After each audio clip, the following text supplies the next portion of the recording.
Welcome to Elevate Your Ride, the podcast dedicated to elevating your performance in the saddle. I'm Ellie, your personal trainer. And I'm Lauren, your mindset coach. Hey guys, I am so excited to be able to share with you my favorite book of all time, Relentless by Tim Grover. This book has really changed the way that I view the mental aspects of our performance in the arena. It's really influenced the way that I prepare for competitions, the way that I handle stress at competitions, and the way even that I look at the outside parts of my life and seeing how what I'm doing there influences who I am when I step into the pen. Tim Grover was the personal trainer for numerous elite athletes like Michael Jordan, Kobe Bryant, and Dwayne Wade. The things that he was able to learn from them are just incredible, and he's taken all of that knowledge and placed it into this one book.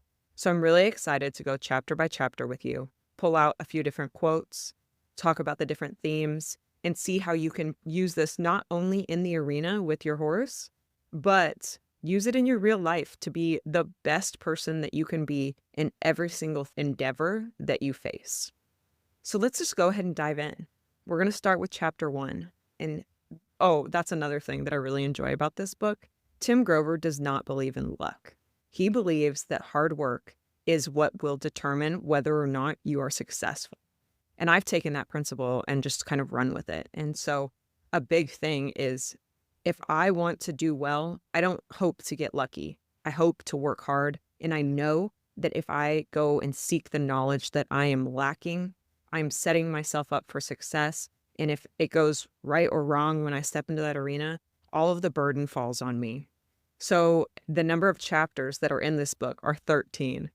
And I think that that is just so funny. Also, each chapter he calls chapter 1 because he feels that if you go and label them chapter 1, 2, 3, 4, 5, that you'll think number 1 is the most important. But all of these chapters and principles are equally important. So every time he's going to go chapter 1, chapter 1. And that's another thing too, is if you don't love reading, check this book out on Audible, because not only is it the book itself, but in between the chapters, he reviews the principles of the chapter that he talked about, and he applies real life stories that maybe he didn't mention in the written book. And that has just been so fun. I've listened to this probably 4 times now, and I've actually read the hard copy book once, which says a lot for me because I don't have a ton of time to be able to sit down and read something. But I was able to sit down and read this book, and I listened to it 4 different times. Every time I get ready for a big competition, I will pull it back up, and I might not go through the entire book, but I'll pick out specific chapters that really resonate with whatever I am going through in that moment. And it really just helps to dial me in and focus on what I need to. So, chapter 1, the Relentless 13. In this chapter, he just talks about what it means to be truly relentless. He talks about how in his other book called Winning, which we'll dive into at a later date, he has 3 different types of competitors. And also these classifications of competitors goes into real life also. So you have a cooler, a closer, and a cleaner. A cooler is just kind of your average Joe. They get the job done, but they avoid pressure. So this person, you can give them a job and they'll just do it. They don't put any extra effort into it. They don't try to come up with ideas on their own. It's not necessarily bad, but it's not passionate, and it is not the fire that is going to be needed to be able to perform in those pressure situations. Next, he talks about closers. Closers are kind of like that step up. Are they going to be the captain of the team? No.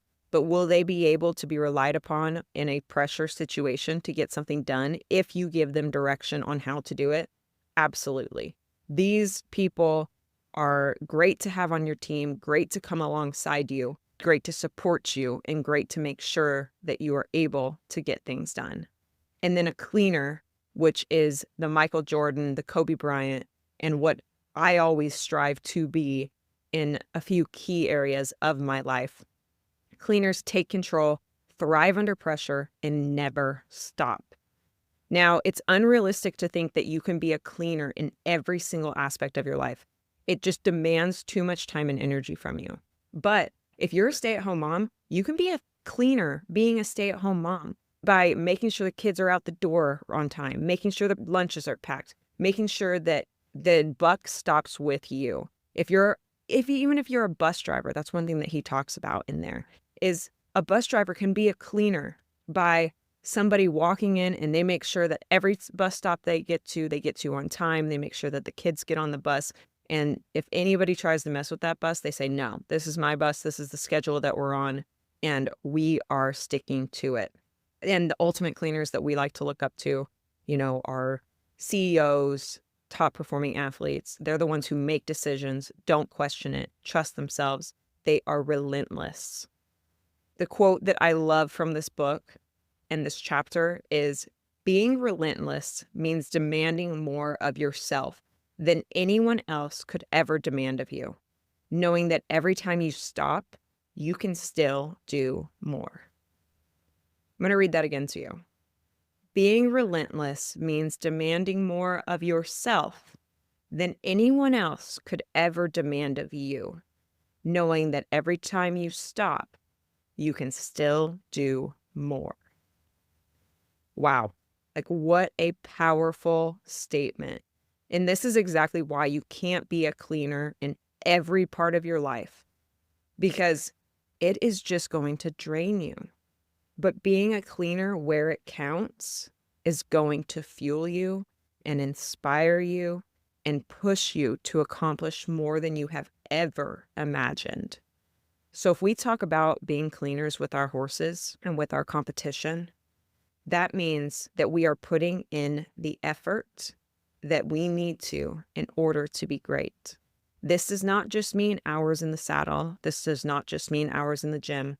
This means the mental work, the visualization, the watching of videos, the listening to podcasts, the reviewing of our work, the sitting down with our trainer to make sure that we are prepping properly, the reviewing of patterns, the looking over of scorecards, the reading of the rule book. All of these things are going to help build your toolbox and your knowledge arsenal to be able to be the best that you can be. Are you looking for that extra competitive edge, struggling with show pen anxiety, or looking to set and achieve meaningful goals with your horse? Schedule a session with me, Lauren, your dedicated mindset coach. As an experienced competitor, I understand the mental demands required to excel at the highest level, and I'm here to support you in building a plan to help you stay accountable and reaching those goals.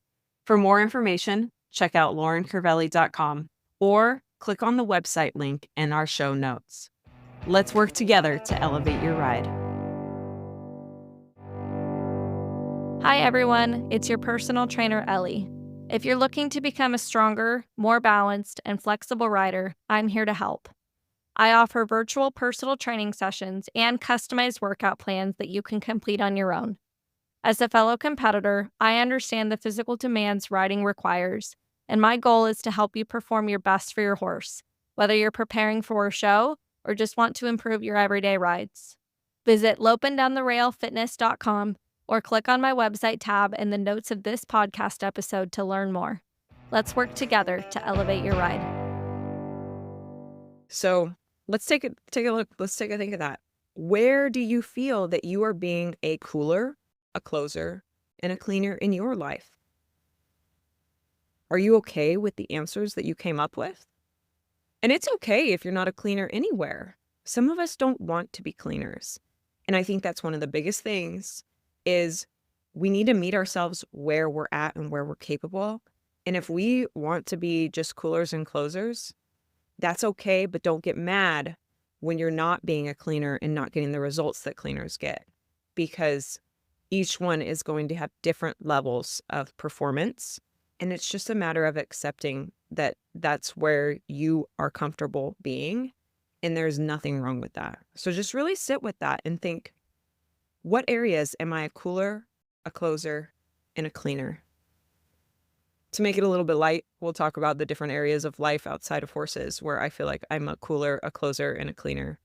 I think I'm a cleaner in the kitchen, and we're not just talking about the dishes. Like, I love cooking. I love experimenting with different recipes. I really love it when people come and eat at my house because I just thrive on making sure that the meal is prepared at exactly the right time, that there is more than enough for everybody to be happy, that I can accommodate everybody's preferences and dietary restrictions. And I love it.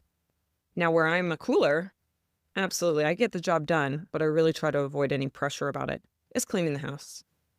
The house is clean by all measures, don't get me wrong, but am I excited about it? No. Do I put extra effort into it? No. Should I? Maybe. But you know what? I've accepted that I cannot be the top of top at everything, and that is one area where it is what it is. It's presentable, but I'm not going to sit there with a toothbrush and scrub the baseboards. But you know what? If you do, you're a cleaner at that, and that is something to be proud of. So just kind of sit and think with that and figure out where you fall in different areas and be honest with whether or not you're okay with that. It's okay to not be a cleaner at everything. So the next chapter is chapter 1. Don't think. This one, we struggle with so much.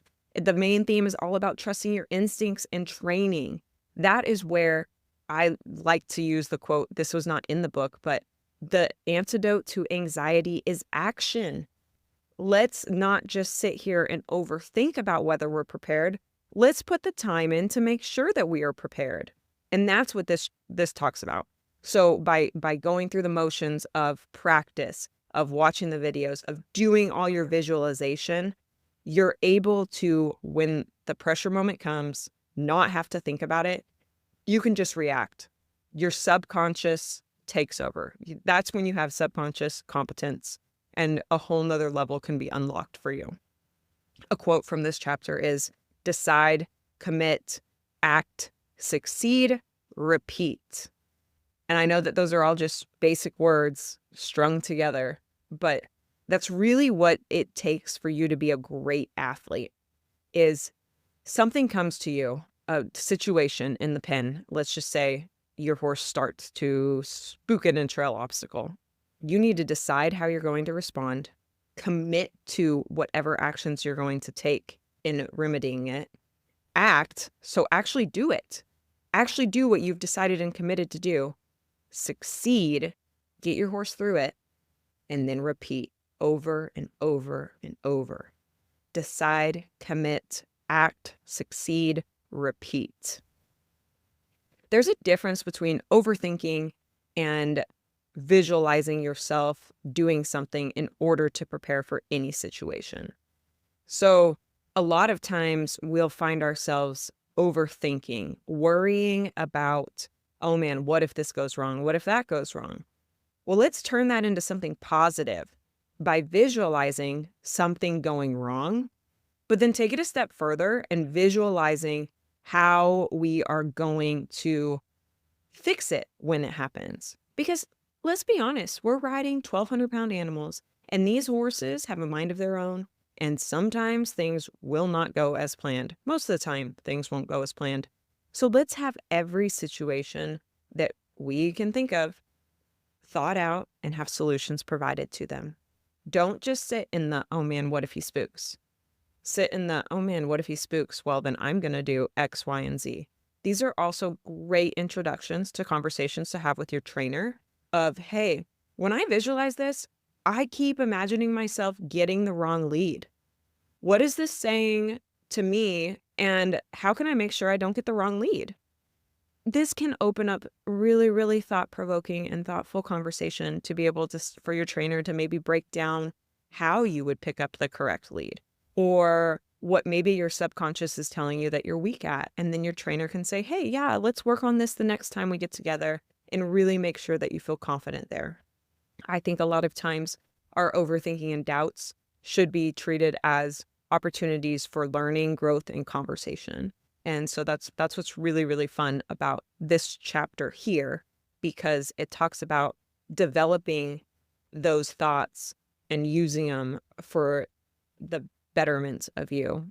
So like for me, I know you guys are probably tired of me talking about the lead changes, but hey, I have a whole different tune now since we have started talking about it, because I've realized how important and critical that has been to my thoughts. And so I have taken a lot of time to sit down with my trainer and ask him, okay, what am I doing wrong? And what is this saying to me? Can we break lead changes down to the most fundamental level?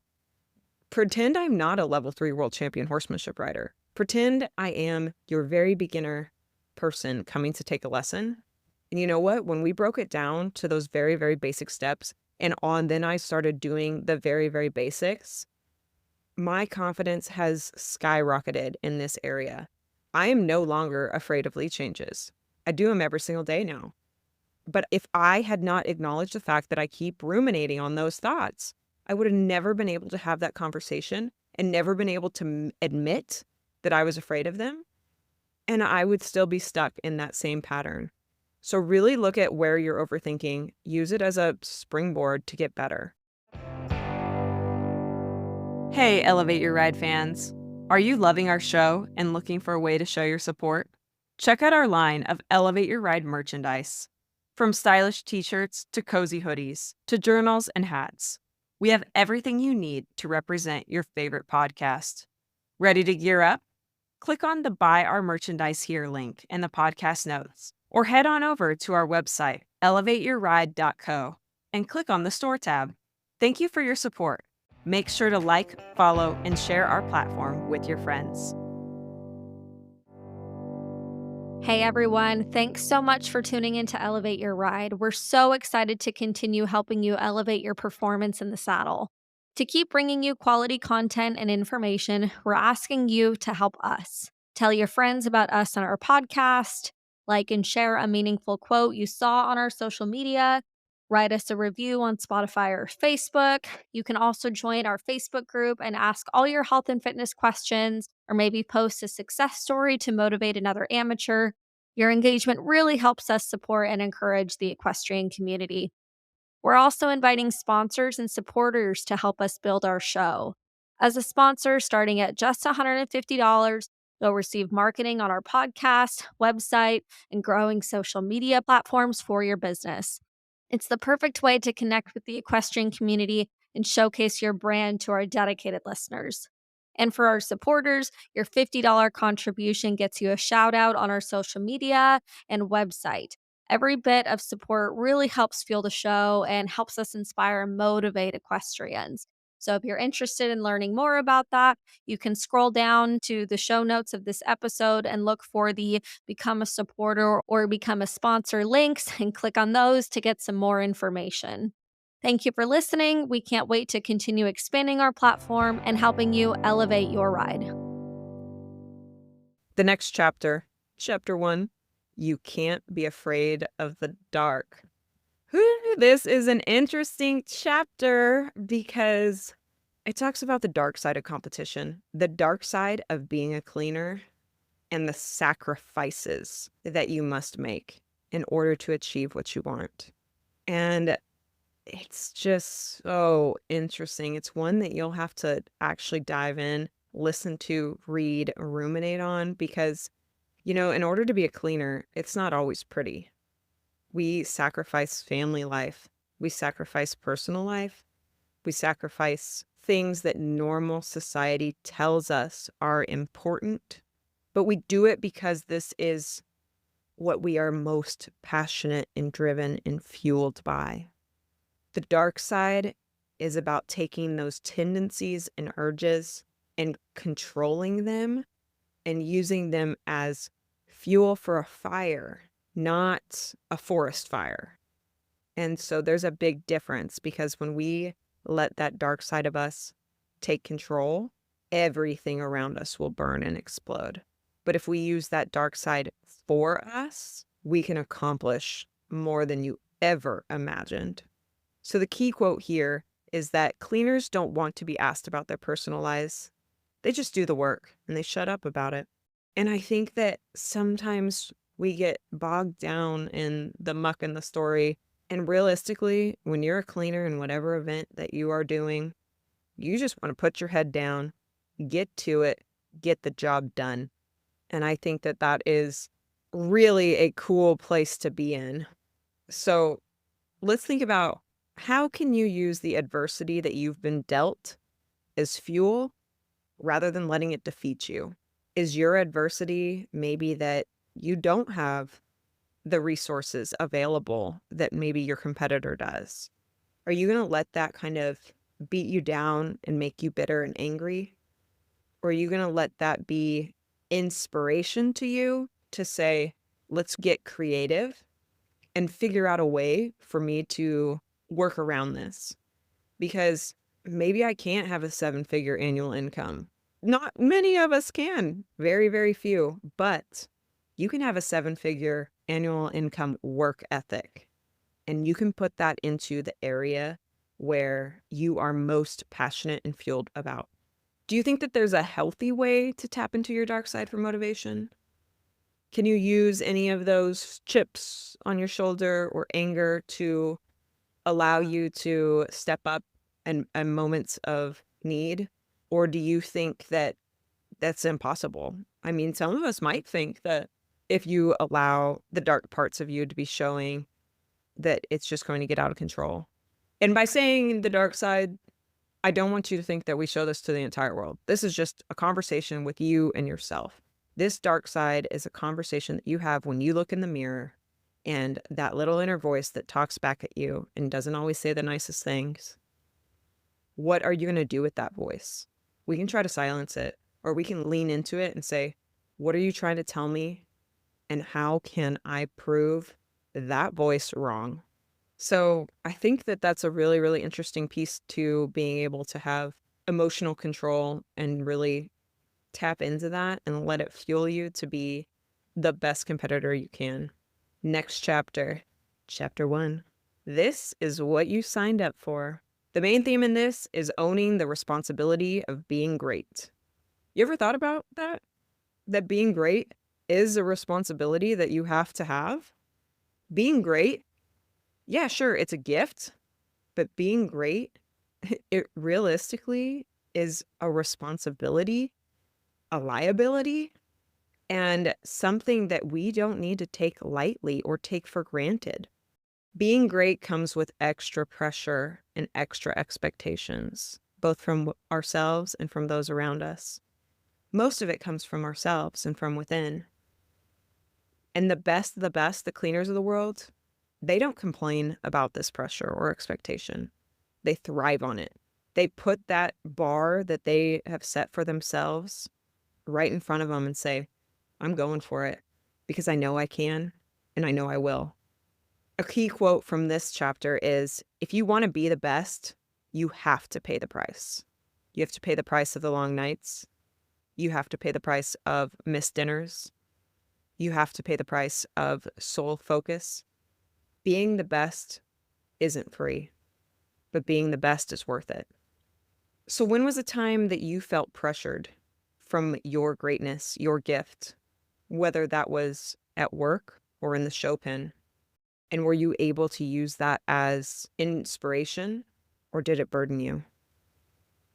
I think that a lot of times, even in our work, once we start showing more competence, more responsibility gets placed on us, and we can use that as fuel to keep getting better and keep climbing the ranks and climbing the ladders, or we can be burdened by that. And I think that how we handle that success really shapes our future and where we end up being able to go. I also want you to think about too, that just because you have a burden of greatness doesn't mean that greatness should be taken advantage of by others. So if we're talking about in just any context, just because you're great at something doesn't mean you should do it without maybe some type of compensation or reward. But that reward and compensation needs to be dictated by you. And maybe that reward is simply knowing that you did a great job and being able to put your head on the pillow at night knowing that you gave it all and you didn't have any more left in the tank. And that's what I really love about this book, is it pushes you to be the best version of yourself in every aspect. Yeah, of course, competition is what is at the forefront of most of our minds, but we can use this when we are going to work, when we're spending time with our family, when we're exercising, when we're just going through every single little aspect of our lives.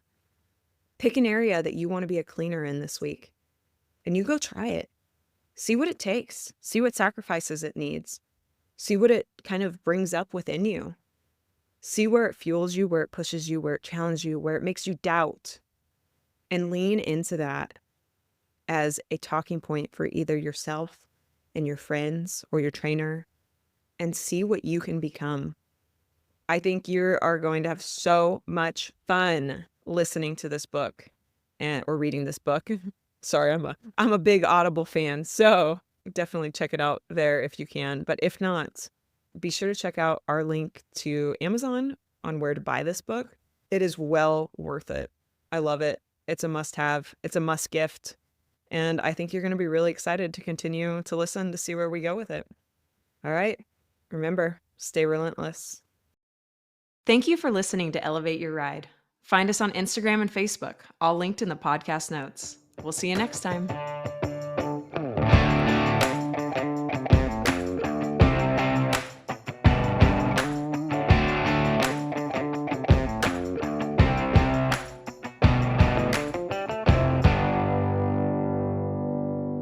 The information provided by Elevate Your Ride is for educational and informational purposes only and is not intended as medical or professional advice.